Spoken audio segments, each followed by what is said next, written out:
Good afternoon, everybody, and welcome along to this edition of LíR Confidential on lirmedia.tv, and info@lirmedia.tv is our email, and you get all our programs up on our YouTube channel. I'm absolutely delighted to have as our special guest today, Mr. Cian O'Carroll, all the way from the Premier County, Cashel and County Tipperary. Welcome, Cian, to this program.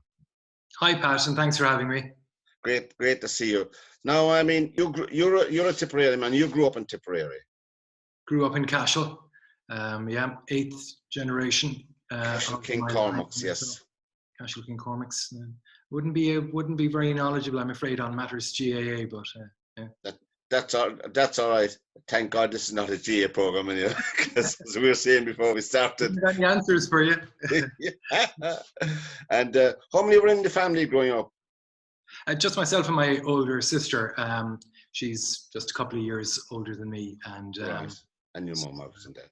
And you lost your dad when you were 19 in a fatal accident. He was electrocuted. And how did that impinge on yourself then, growing up, and your family? Well, it was a huge change, and I suppose I learned a number of things from it. First of all, it changed my outlook on life, because up to then I had been pursuing very little in college with abandon, and I was really going down the tube. So the poor man passed away thinking that his best efforts with his only son had pretty much come to nothing, and I was failing repeatedly. And so I think it did wake me up and make me cop on a little bit in that sense. But the other thing it really showed me was the very profound effect that type of incident has for the survivor, for my mother. And I saw her aging 10 years in the course of one morning and never really recovering from it, So those kinds of lessons are useful in the work I do now, because it's very helpful if you can sometimes put yourself in the shoes of others and have a sense of what they're going through. Yeah, I can't even imagine. But you were in college. Were you in college in Maynooth, was it?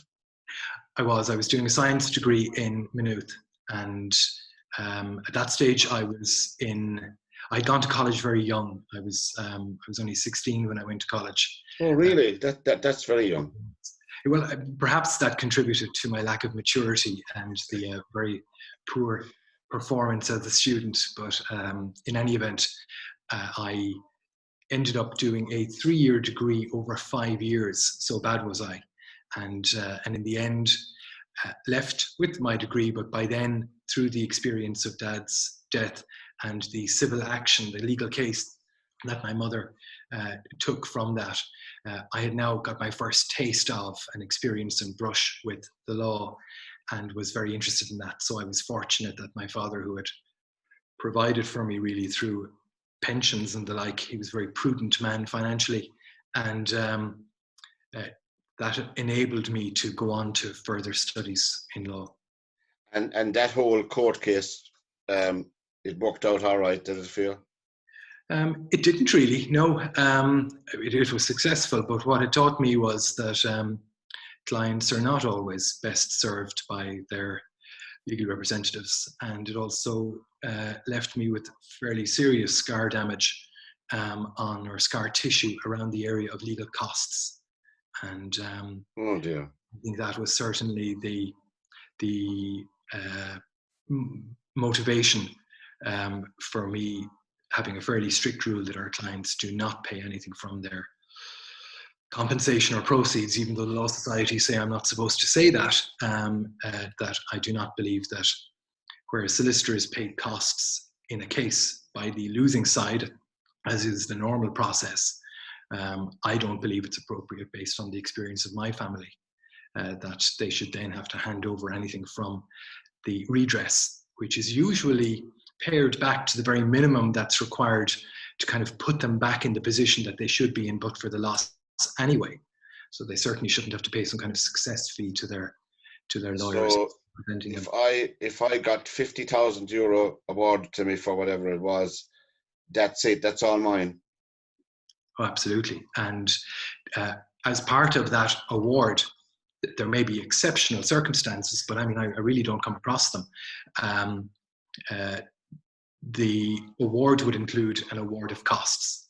And so those costs are comprised of the various outlays that you've had to spend to progress your case, like medical report fees or an engineering report or things like that, witnesses who may have to come to the trial, the barristers that we would engage in the case, and our own fee.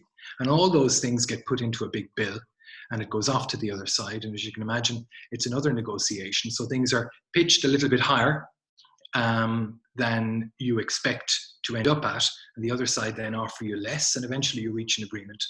And those are the costs paid, and you can make an appropriate living from that without turning around and asking your client for money. But as I say, that's simply the way it's done here, and I think a lot of other practices, but not all practices. Yeah, and there's been some disquiet as regarding compensation and awards and all of that, about particularly with insurance companies who settle outside of court, you know, as we call it, at the steps of the court. And the person, like if I was involved in a case, I might know nothing about the settlement until my insurance company informed me of the settlement. Do you understand? Yes. You're talking about a car accident, for example. Yeah. And I've met two people fairly recently, and the first thing they knew about it was when they got a letter from their insurance company that 50,000, whatever, has been awarded to Cian because you brushed up against them. Now, of course, that's bad enough, but when they come to renew their insurance, then it's anything. It's just a made-up figure out of the sky. So is that unfair? Should the person who owns the car, has the policy, surely they should have some say in whether this can be settled or not? Had they any recourse in law to this, what we call an unfair award against their insurance policy? Well, if they have an issue, they could raise it with the insurance ombudsman. But remember that an insurance policy is a contract of insurance. And that contract has terms which are agreed to by the insured, by the individual taking out that policy of insurance. Now, they may have very little bargaining power. So if I go to one of the big car insurance companies and I look to insure my car for a year, if I don't like a term that's in the policy, such as one that says, you know, we retain the right to settle this case without recourse to you or without regard to your concerns. If I go to them and say, well, look, I'm really not happy with that, I want that taken out, I presume they will say to me, no, that's a term that stays in, take it or leave it.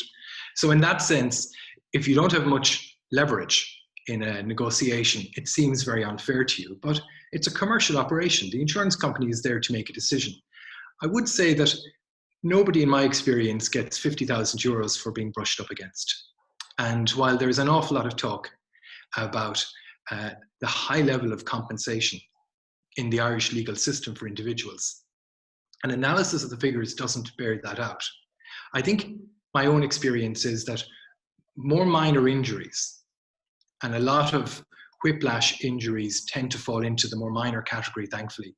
Things which are resolved and gone away and are just a bad memory maybe 18 months after an accident. Yeah. Those types of injuries receive disproportionately higher compensation than they would in the UK and in some other European jurisdictions, but not all. We're not outliers there.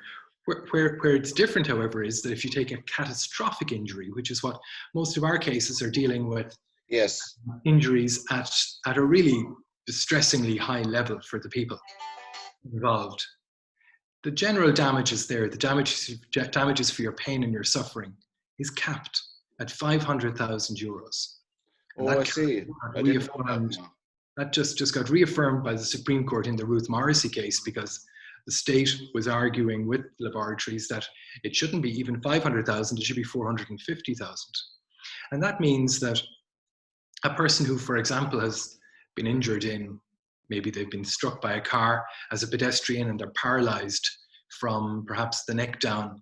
They might have 30 to 40 years of life expectancy in that condition, unable to do anything for themselves, entirely dependent. They may have ongoing pain, fully aware of that every day of their life for 35, 40 years. And the law says they are not entitled to more than €500,000 for compensation. That's to give them the extras in life. Now that breaks down at something like 12,000 a year, which is really a very paltry sum indeed. In the north of Ireland, it's 75,000 euros if you convert it to euro. Sorry, 750,000 euro. So it's 50% higher even there. And people say that they're the model we should be aspiring towards, because the UK is supposed to be low compensation. So I think the compensation argument, the damages argument, is a lot more complex than the PR companies that revive this issue on behalf of the insurance industry on an almost yearly basis would have us believe. And you mentioned the Ruth Morrissey case. Is that concluded now? That is concluded in almost all respects. There's certainly no difficulty in talking about it. I just say that because we're working on, there's a further minor issue that relates to an issue between some of the defendants, which the Supreme Court is still waiting for some submissions on, but all of the main issues have been concluded. The law has spoken on it. Yes, and the law has been clarified in most respects. In one particular issue, which has quite broad-ranging effects, it hasn't been entirely clarified, but most people see the Ruth Morrissey action. It's Ruth and Paul Morrissey against three defendants. There was the HSE, there was Quest Diagnostics, which is one of the laboratories that cervical smear checking was outsourced to. They're based in the US. And Medlab, which is part of an Australian-based global consortium of laboratories, but they're based in Ireland, in Sandyford in Dublin. And the case was, if you want me to outline it. Oh yeah. I found it very, very interesting. I was reading a small bit on it, you know. Well, it's hugely important, and it actually affects a much broader range of litigants, of people involved in litigation, than just those affected by the cervical check scandal. But in Ruth and Paul's case, the allegation that was made was that two slides, which had been read, had missed an opportunity to send her forward for diagnostic tests, which would have found that she had early stages of precancer, which would have then turned into cervical cancer. And had that been done, it would have been caught at a very early stage. And not only would she have been spared a lot of the surgical intrusion and treatment that she suffered, but her life would have been saved. And that case was chosen, I think, by the defendants to be a test case. And as a result, even though there were mediations before the case began, it kicked off, and it ran for, I think it was 36 days. And I'm told that's the longest medical negligence trial in Irish legal history. 36 days, God, that took its toll, did it, Cian?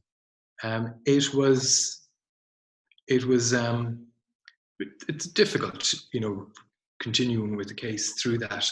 My colleague solicitor here, Siobhan Ryan, was running that case, and I was involved in it too, but Siobhan Ryan did the brilliant work on that case, and together with the rest of the legal team, Patrick Tracy and Jeremy Marr were our senior counsel, and Ciara McGoldrick, the junior counsel.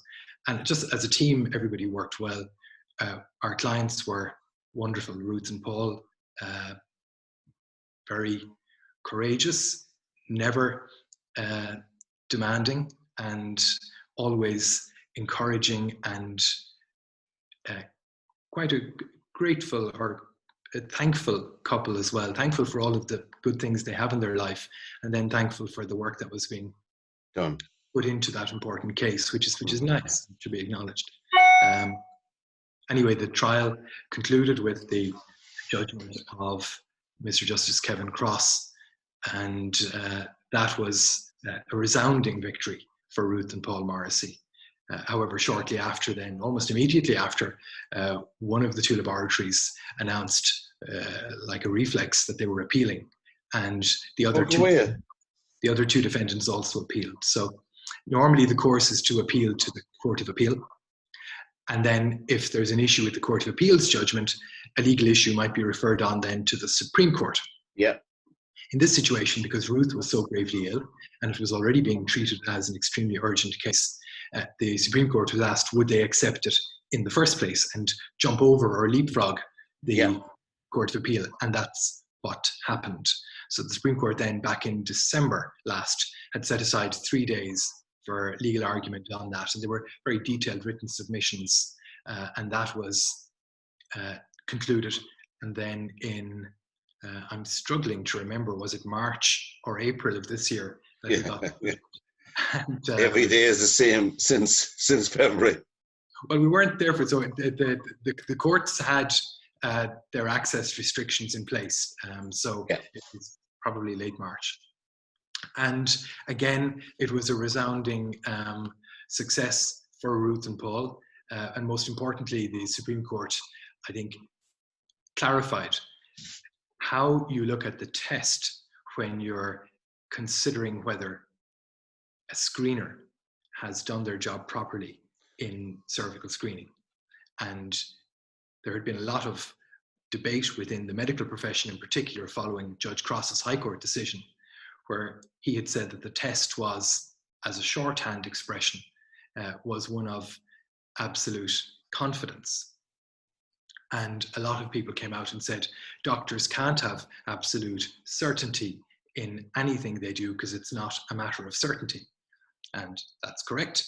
The judge hadn't said absolute certainty, but even if he had, it was just a shorthand expression for a type of test, which effectively means that if the screener, who is not a doctor, is looking through their microscope at that slide and something gives them pause whereby they don't have, something causes them to doubt whether that slide is normal. If they have a doubt, they cannot pass the slide as normal. They must then pass that slide to a doctor, to a consultant cytologist who is part of the team to review. And the doctor then makes the decision based on the ordinary standards of negligence. And that was the outcome from the Supreme Court, which was effectively reaffirming that decision from the High Court. Well, that was very good. That was a very good outcome, of course, you know. And of course, you wouldn't, Dr. Scally wouldn't be a big fan of yours, even though he, you know, the inquiry that was done. I do know of Dr. Scally, certainly. I've never met him. And I saw you clips of you on RT, you know, answering questions, obviously, you know, with that whole. There were so many inquiries, there was so many meetings, there was so much happening around it that it must have been every twist and turn. There was something new being added to the scenario, and I think that it's unfortunate that people wouldn't. It's part of our litigation system here in Ireland, I suppose, but it is changing for the better, in my opinion. Although I have very limited experience, that people don't put their hands up early enough and say, look, hold it here, lads, look, we made the mistake, or we did this, or we did that, or something like that, to save a lot of heartache. You had a case, of course, you had the Vicky Phelan and Gillian O'Sullivan cases as well, all over that period as well, Cian. I mean, that must be very challenging on a human level for you. Well, could I just go back to that point you were making about so many investigations or reports? There really weren't. And my continuing objection to this day would be that there has never been a correct or proper investigation into what happened in these laboratories, let alone what was going on in cervical check. You see, remember, when this scandal broke, and it broke due to the courage and determination of Vicky and Jim Phelan, and then the announcements that followed after that caused a cascade effect where it became very clear that things were not being run correctly within cervical check, and calls came on very quickly then in the Oroptus for an inquiry. A promise was given to the Dáil. The Dáil voted for a public inquiry. That's right. And in order to determine the terms of reference of that public inquiry, it was decided that the public health specialist, Dr. Gabriel Scally, would be engaged to conduct a scoping exercise over a short period of time. And that scoping exercise would then set the terms of reference for the public inquiry. That's true. Somehow that got converted into Dr. Scally will inquire. But Dr. Scally's scoping inquiry was never given the powers or the terms of reference to actually delve into the key issues in this matter. The key issues were not giving some stamp of approval to the laboratories as to how they're performing today on a statistical basis, which is what his report does. It was to look at the errors which had occurred. And Dr. Scally, people will be surprised to hear, I think, and I even heard the Minister for Health about 2 years ago on a radio interview contradicting me on this. So I got it in writing from Dr. Scally through a press release that he issued, confirming that he has never seen a single medical record for the 221 women who were affected in the initial That is astonishing. Nor were any of those slides ever reviewed by the investigation team. So what you have now is a situation where there has been a look at the laboratories, a report sets out why the laboratories seem to be performing normally, but none of their mistakes are investigated, which would be the exact same as if, for example, an airplane crashed on landing at Dublin Airport and there were 221 people on board. And the Irish Aviation Authority said, we don't need to investigate this accident because we know from the statistics that Irish airspace is just as safe as it is in America or in Australia. You completely ignore the actual event because the events, critical events, are always hidden. I mean, if you look at the percentage of people who die in airplane crashes in a year, it's minuscule. I mean, you really just couldn't take any heed of it or learn anything from it. It's so small. And yet, every single near miss, never mind an accident, is investigated to the nth degree so that you can find out why it happened, how it can be avoided again. And then the learnings from that are disseminated through the entire industry very quickly so that everybody learns from each potential accident, let alone an accident. And we didn't do that here in Ireland. And our health service and the subdivision of that, Cervical Check, seemed to be quite happy to close their mind to that. We have documents where they said at an early stage that Vicky Phelan's case was not a critical health issue. This was not something which related to anything they needed to learn from. This was just a statistical blip, and that continues to be their view of all of this. We do our job fine, keep going, keep moving on, and don't learn anything from these, despite the fact that now we have perhaps 24. Well, I don't know whether you want to comment or not, Cian, but we have the same chief medical officer in charge of the COVID-19 who was in charge of the cervical check debacle. Well, to be fair to Dr. Holohan, I mean, he wasn't in charge of cervical check. He was obviously involved in the government's response because he is a civil servant in the Department of Health and he's the chief medical advisor to the government. But I don't think you could say that he ever had any role in overseeing quality assurance in cervical check. And what Dr. Scally said about quality assurance in cervical check is that it was, quote, non-existent. And he said that in an Oireachtas committee. So while quality assurance was a major problem, I have yet to be reassured that it is no longer a major problem. And part of that is because when Vicky Phelan walked out of court that day in April of 2018, at that stage, the Irish screening program had only 45% of its screening being conducted in the US by Quest Diagnostics. It now has 90% being conducted in the US by Quest Diagnostics. And it is being done under what appear to be the same quality assurance guidelines and being done with the same absence of any independent inspector from Ireland at that laboratory. And Cian, it's very disquieting to hear that at this stage as well. I really don't know how to ask a question around that because it's astonishing. I don't know that there is a difficulty with quality. What I'm saying is that people need to have confidence, and that simple issue continues, that it's all being done the same as it was, and we're being asked to trust in the statistics. And yet we know that there are now 24 women who have died so far as a consequence of what have been publicized by Cervical Check as serious misses and misreadings of slides. They're not necessarily all negligent, although the vast majority of them are in that group, in my experience and in my opinion.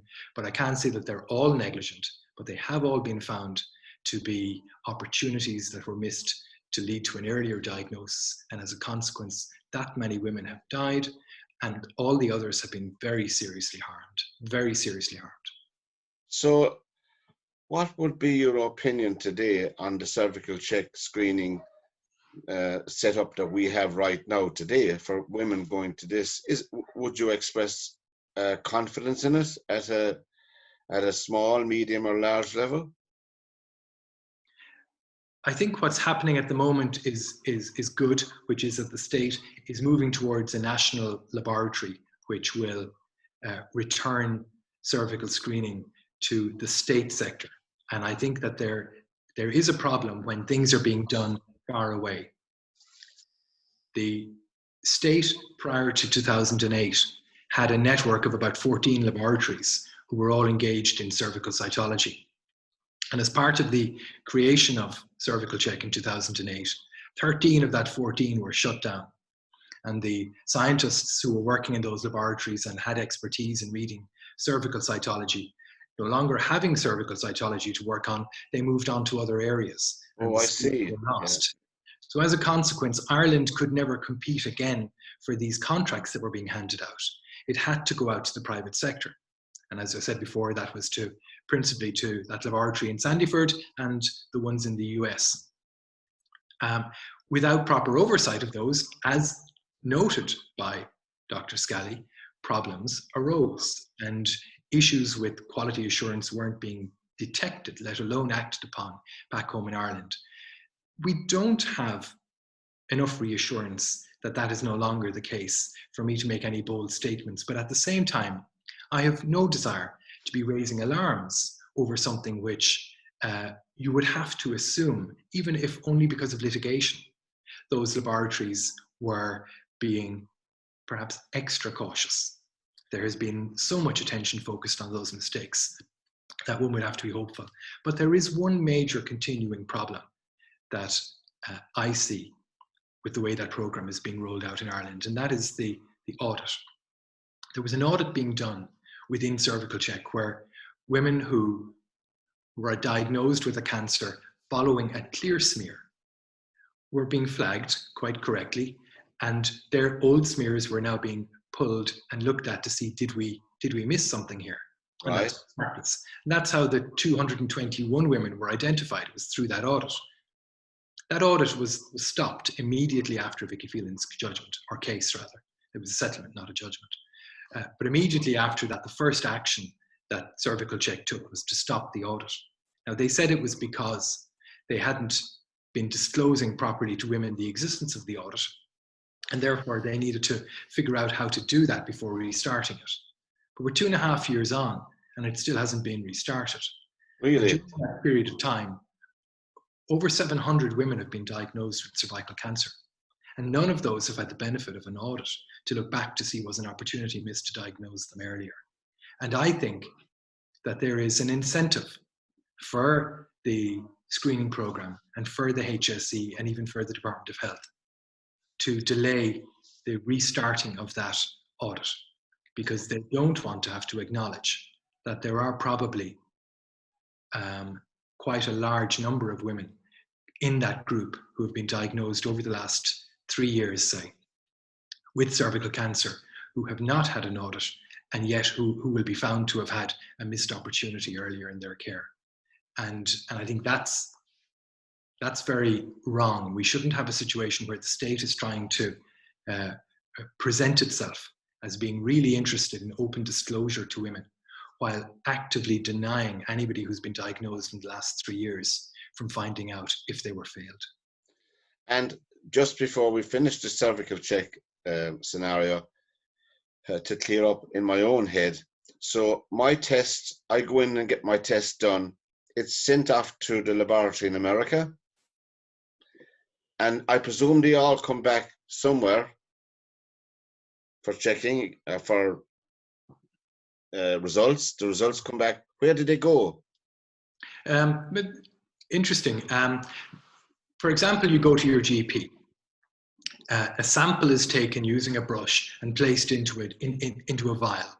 That vial is then sent for processing. It goes to the laboratory, or sometimes there's pre-processing done in Ireland. It goes to the States. Then a slide is manufactured, is made in a machine, and that's then examined under the microscope. Results were actually, for MedLab slides, we know that those results were being read at one stage in America. For example, Vicky Phelan's slide was read in Texas. At a time when the Irish company was in existence, the slide was coming back, sorry, the slide stayed in America. The result on paper was being transmitted back to Ireland and then was being certified by a clinical director on behalf of the company who was certifying paperwork. Presumably the people involved in the system knew this, but nobody was actually certifying the clinical action of reading the smear. It was being certified as a paper exercise. And which that had a role in the errors, I can't comment. So I go into my GP, the pre-test and all that. I presume eventually when I go back into my GP to get, what's up here, doc? Where's my results? Do you have to go back in, or does your GP eventually get the result of your smear test? Oh, yeah. The results come back to cervical check, and from there they are sent out to the doctor and the patient.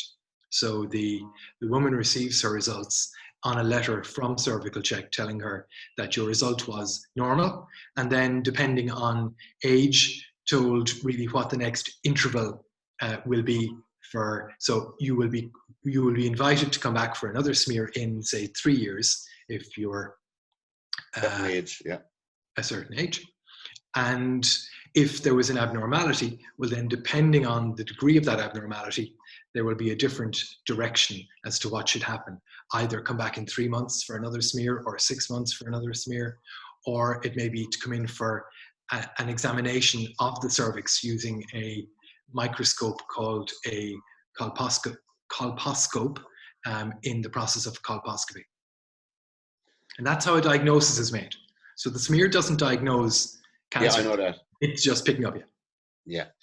So that's the process explained for our viewers and our listeners. And I hope listeners, you're listening to LíR Confidential, and with me today, fantastic Cian O'Carroll.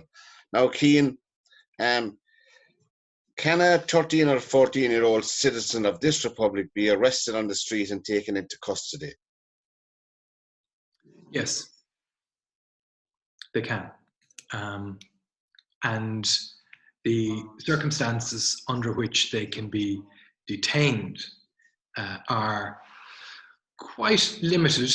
You're referring, I presume, to the death in custody of Brian Rossiter. I am indeed. It was sensational at the time, and it still is lingering, I suppose, And there was a news story today at lunchtime, and it involved a photograph of the Garda station in Clonmel, and immediately I was back there and thinking about him. And he was very small. He was very little, and he was treated very badly. He died. Served very badly by the state. And I think ultimately at the end of a 6-year legal process where we had a very complicated inquest, a judicial review relating to the inquest, an inquiry that ran for over a year, and a civil action that ran on for several years. at the end of that, the family still didn't get an answer to the key question, which was what caused his fatal injury. The inquiry, like a lot of things, a bit like what we've just been talking about with the scoping inquiry into the cervical check matter, the state directs a lot of things away from itself. And in that case, the then Minister for Justice, Michael McDowell, announced an inquiry under the then brand new Garda Síochána Act.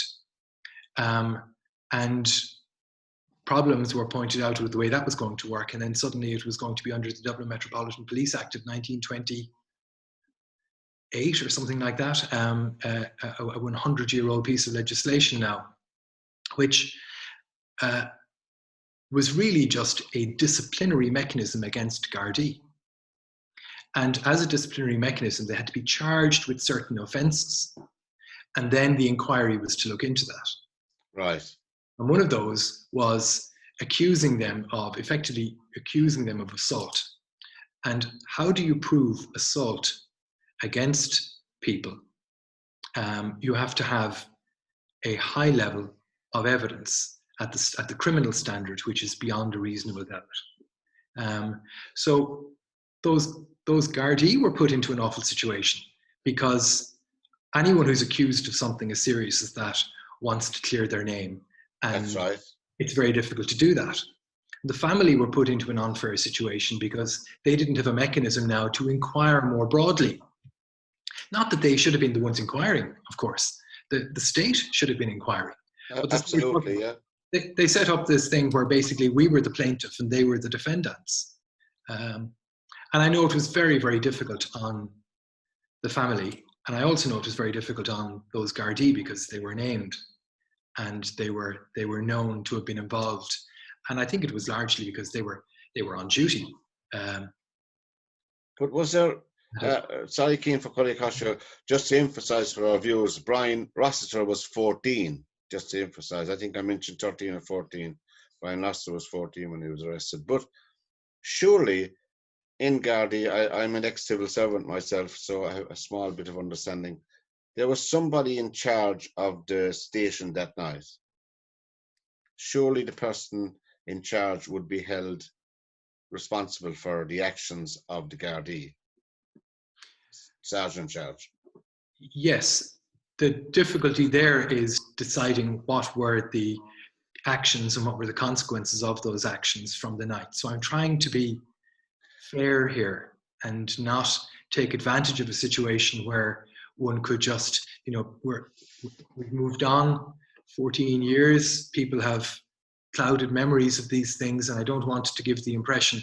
Well, that's fair. That's fair. It was clearly established as to what happened. I mean, the facts here are that Brian, on the weekend before school was restarting, his mother and his siblings having just moved down to Wexford, he came back to say goodbye to his school friends. And having been a young chap of pretty good behaviour, that summer he had been starting to get a little bit into slightly. I think he had one incident where a Garda car pulled up and asked him to empty his pockets or something, and there was a packet of cigarettes that was thrown away, and there were no drugs or anything involved.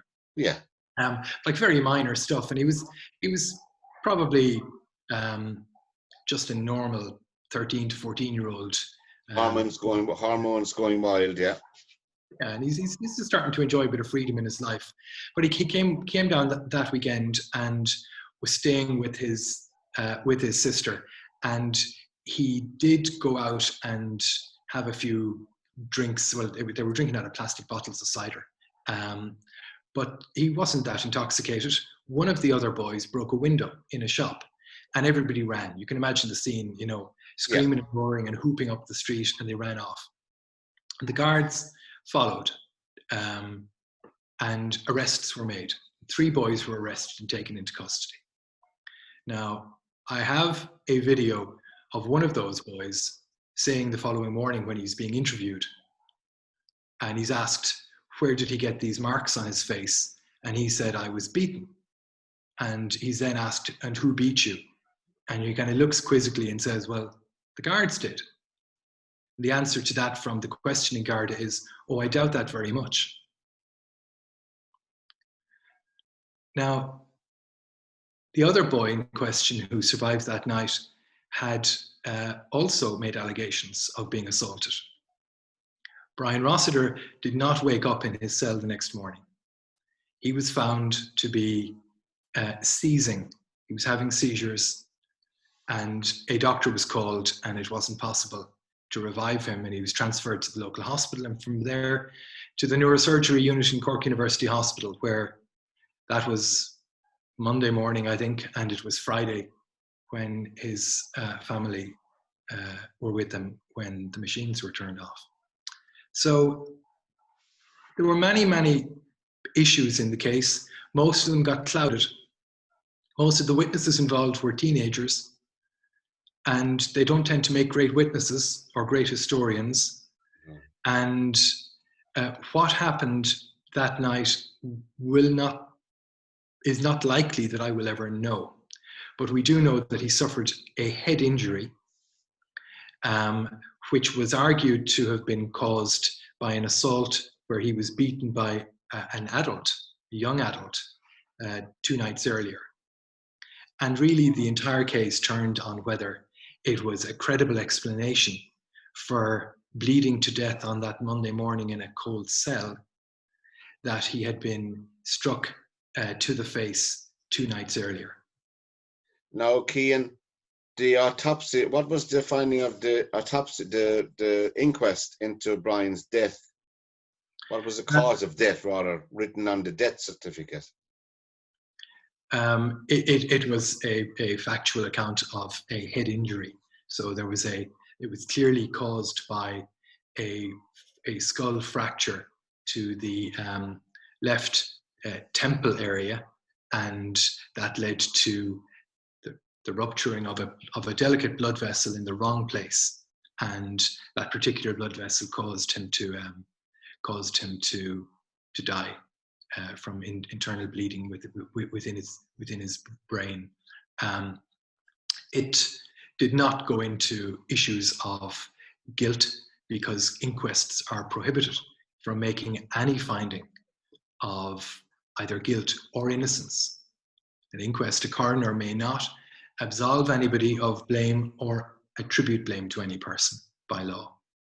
Oh, I see that. I see. And how often, we won't dwell on this too long, how often did they say that Brian Rossiter was checked during the course of the night? I suppose the usual standard every half hour. That sort of thing, yeah. And there were various inconsistencies in that, but record keeping, I suppose, if I'm to be fair, I feel where there isn't somebody else here from, you know, the perspective that I can't really argue my own case, but I think record keeping is always found to be lacking when it's scrutinized. There were findings from the inquiry of fault on more minor issues. So it was found that his detention was unlawful and shouldn't have happened, and that the record keeping wasn't appropriate, and disciplinary charges were brought against, even though that was a disciplinary inquiry, there were further disciplinary proceedings then brought against some of those members who were before the tribunal. But I don't think anything ever came of that, because they used, incredibly, the Commissioner of An Garda Síochána used the new offences, which had only more recently, since his death, come into effect through the Garda Síochána Act, to charge these men. So they then went to the High Court seeking judicial review to stop this inquiry or this disciplinary process, because those offences didn't exist when they were alleged to have been committed.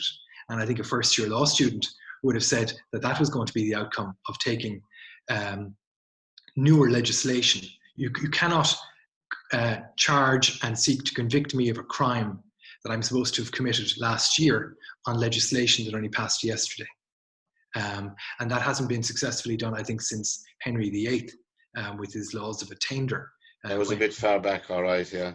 Well, he was very fond of that idea. Let's change the law and then show that you have committed an offence in the past. It's usually treason, and it usually resulted in burn at the stake or having your own trail. He was a smart man, wasn't he?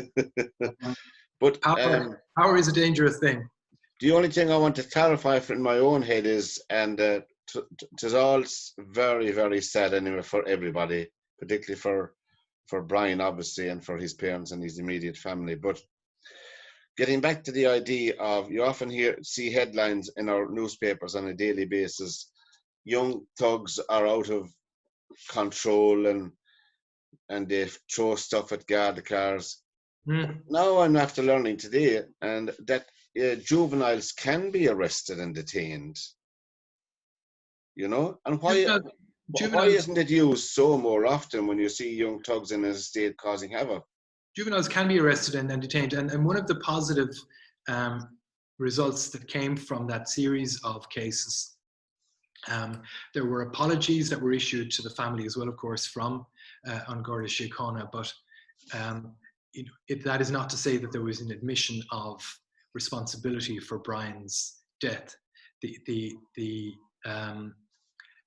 main improvement for the sake of young people, whether they are offenders or not, is that the custody regulations were revised and that there are better checks and precautions put in place to protect young people in custody, including a stronger requirement to have them medically examined. But the Gardaí, in certain circumstances, are entitled, and it would be crazy if they were not, to arrest and bring into custody certain people.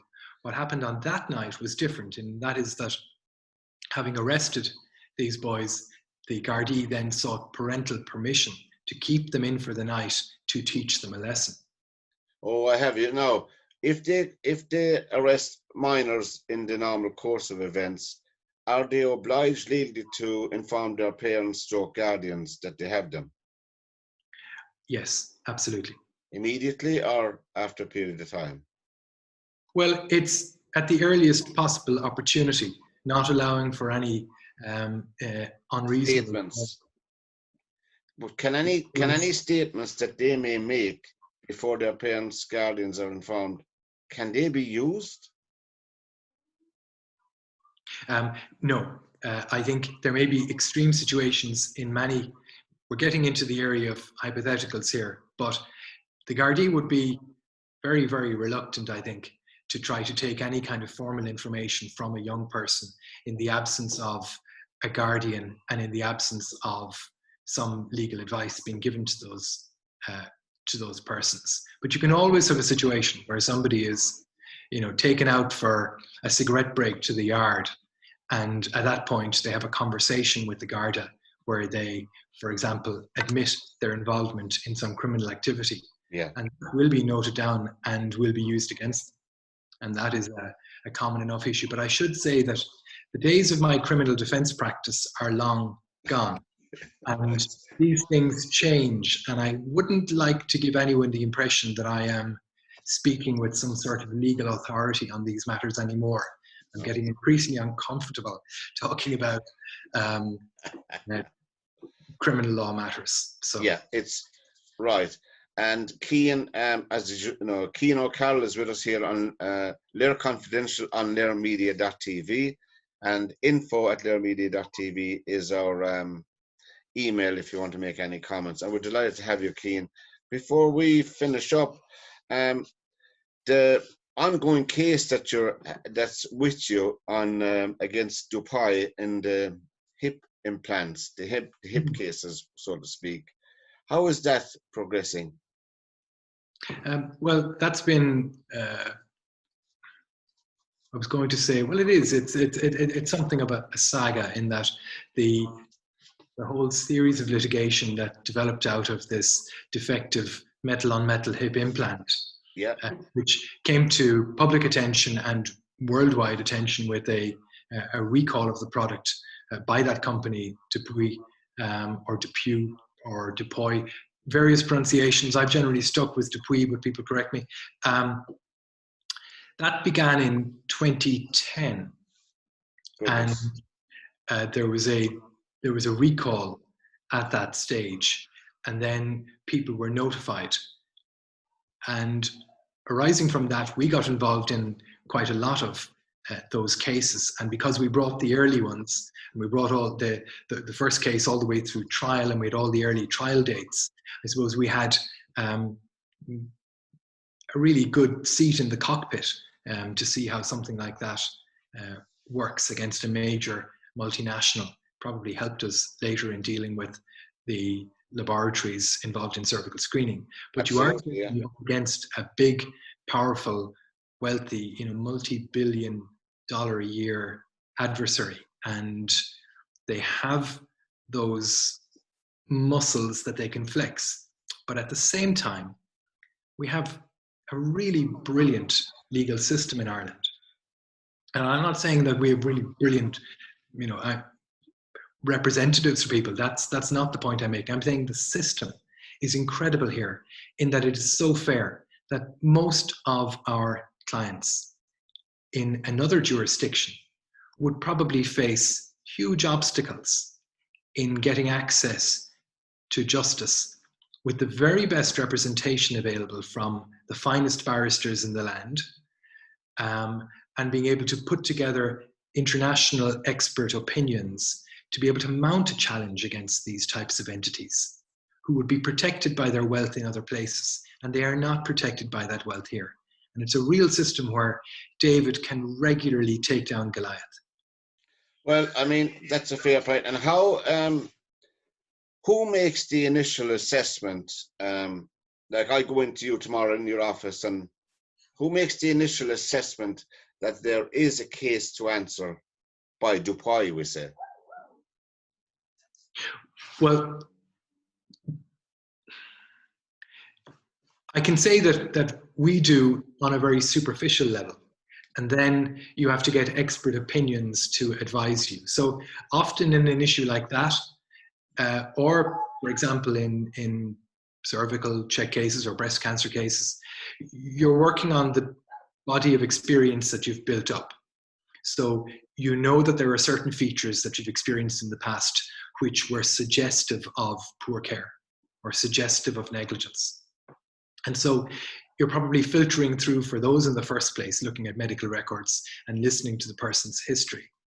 Then of course, you may miss things. And so you have to be mindful of that. And then you want to identify what the key questions are to ask of an expert about this person's care.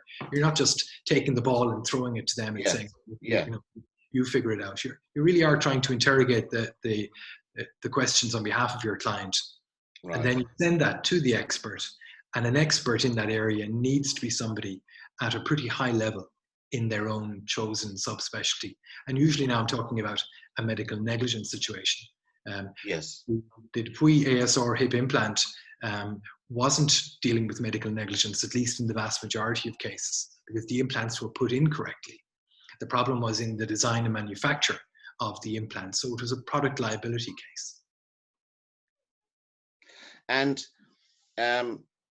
you're spending money, of course, your company. You're spending money on behalf of me, who's hoping that the case can be progressed. Well, no, usually you're spending money, Pat. Usually you would be funding the cost of the reports that go into the doctors. Or at the beginning? Yes. All right, I'd get those bills. Yeah, we're doing the graft. We're doing the hard work. And then we can do so much. I like that. You're driving the car and I'm putting the petrol into it, is it? Exactly. Yeah. That's a good. I probably have to get out and push as well, though. Well, and this you went out on your own anyway in 2010. 10 years down the line, of course, you've been very successful, and obviously that doesn't come easy either. It's a lot of hard work.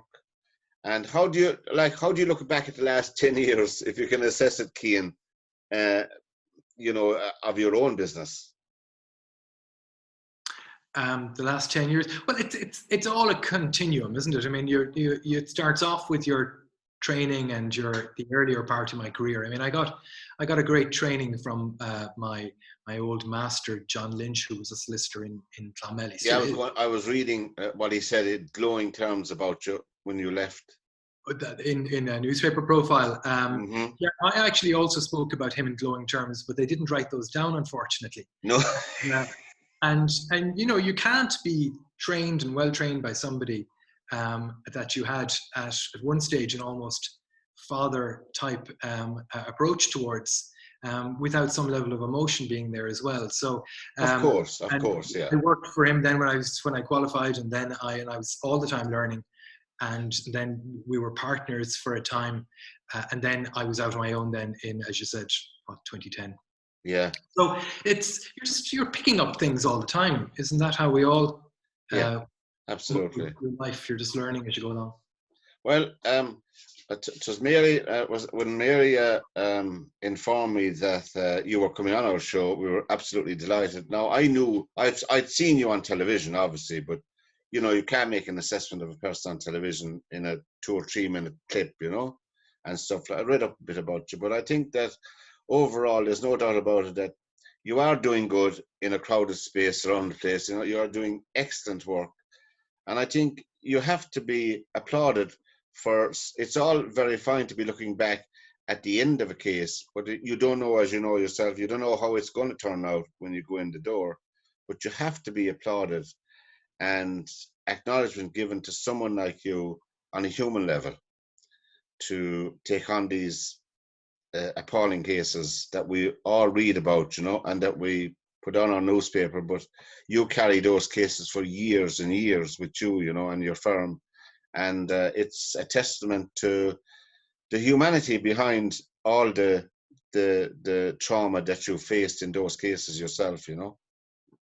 Well, thank you very much. But it's you know, it really is very rewarding for everybody here in the office when you see that you get a chance to work on very important things, and they're important at a personal level for our clients, but they're also sometimes important at a broader health level. And I know people criticize litigation as being something of a curse on the land, but I honestly believe that it does act as a force for good and a force for change. And if it wasn't there, of course, everything gets abused from time to time. But if litigation wasn't there, be it from workplace accidents with improvements in health and safety and oversight, or within the health service, if there isn't some way of holding the system to account, well, then people behave in a less careful way, and that has to be bad overall. But for us, just on the point you're making there, I mean, we're not doing something noble here. We're doing a job that we've learned how to do pretty well. We get huge satisfaction from it, and hopefully tomorrow and the day after, people will still come in the door with an interesting query for us to try and puzzle and figure out, and hopefully bring successfully to them so that they can get redress that usually these injured people really desperately need. You know, these sums that you read about in the paper. And I think, again, something we didn't touch on, but people often comment on, it was said to me twice in the last couple of weeks, just people I casually met, and they said, well, of course, those sums of money were unsustainable that people were getting.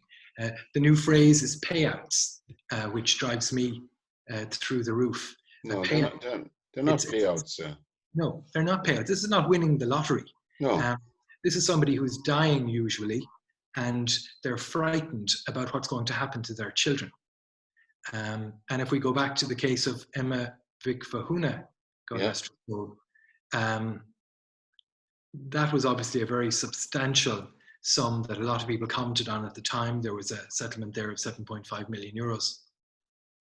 The state had costed her damages at, I think it was something like 3.6 million euros.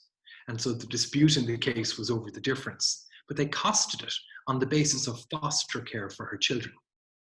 And she said, you're not going to foster out my children.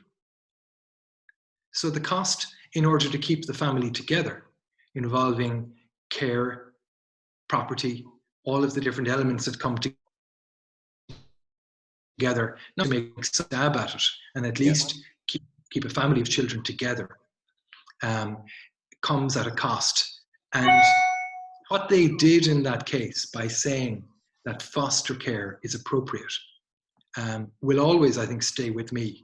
And it's a great motivation, because it shows you how, if people don't stand up, and if she didn't stand up, the wrong that would have been done to so many lives, generations harmed by that. It's not about money. It's about what the money is put to. Yeah. And I know the headline is always the money. The headline is always the 2 or 3 or 4 million. Really, people should just read the story, read the circumstances, because they're not all the same. They can never be all the same, as you said. And that really stuck with me. The Vicky Mhathúna's case was so very sad, very, very sad. Desperate, and what, again, none of it would have been known without Vicky, because she brought the issue to light, Vicky Phelan. But Emma then herself, she was such a brilliant communicator. Fantastic. And she would hone in on some little point and make it so clear. And then behind it all, you had that sense, I think, that any of us who are parents especially, where you couldn't but put yourself in her shoes or try to imagine. No. As she talked about the simplest of fears, that her baby wouldn't remember her.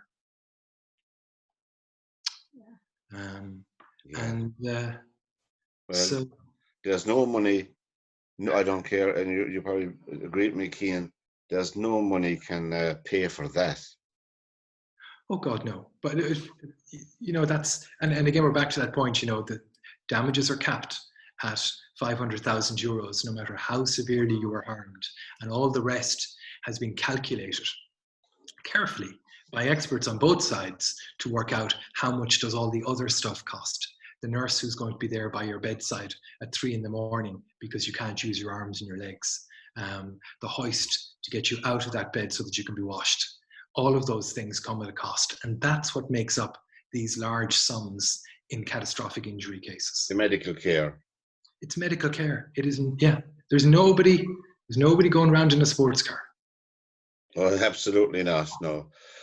Cian, I was absolutely delighted to have you as our guest on LíR Confidential, and we wish you the very best. I don't like to say success, because of the area of work that you're involved in, it's not a question of money anymore. It's a question of the humanity behind your firm, and just looking up some of the bios of the lads. I mean, the dedication that you put in and the hard work you put in, and the challenge that you face in these cases. I don't know how you do it, because I know certainly I wouldn't be cut out to do it anyway, But it's a compliment of the humanity of the firm that you front up, and of yourself, of course. And it was an absolute pleasure, Cian, to have you as our guest here, Cian O'Carroll, on LíR Confidential. So till we meet again, goodbye and good luck. Thank you, Pat.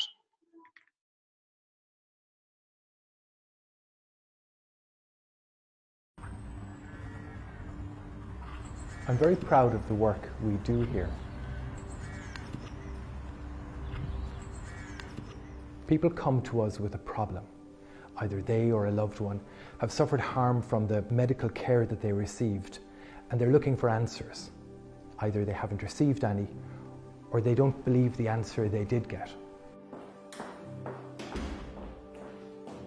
Most of the time, our work is figuring out the right question to ask. We then put that to a leading independent medical expert and get answers for our client. We try to figure it out, and if there's a case, then we work hard on that, we fight it, and we win it. When you put it like that, it sounds quite easy, but it's often complicated and hard.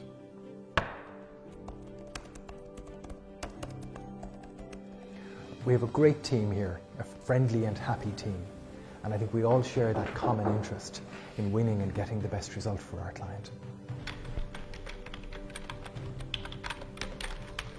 Success for our clients doesn't always mean taking a case. Often there's great reassurance in being told by an independent expert that the injury was not caused needlessly, and that can make living with the consequences so much easier. If, however, the expert concludes that there has been a failure in their care, well then they are entitled to seek redress for care costs, for pain and suffering caused. And if we're instructed to do that, we fight it all the way. I think to consistently win cases, you have to understand the details, both legal and medical. We're lawyers, not doctors, but we have to understand enough of the medicine to ask the right questions and understand the answers, and then put that into its correct place within the law.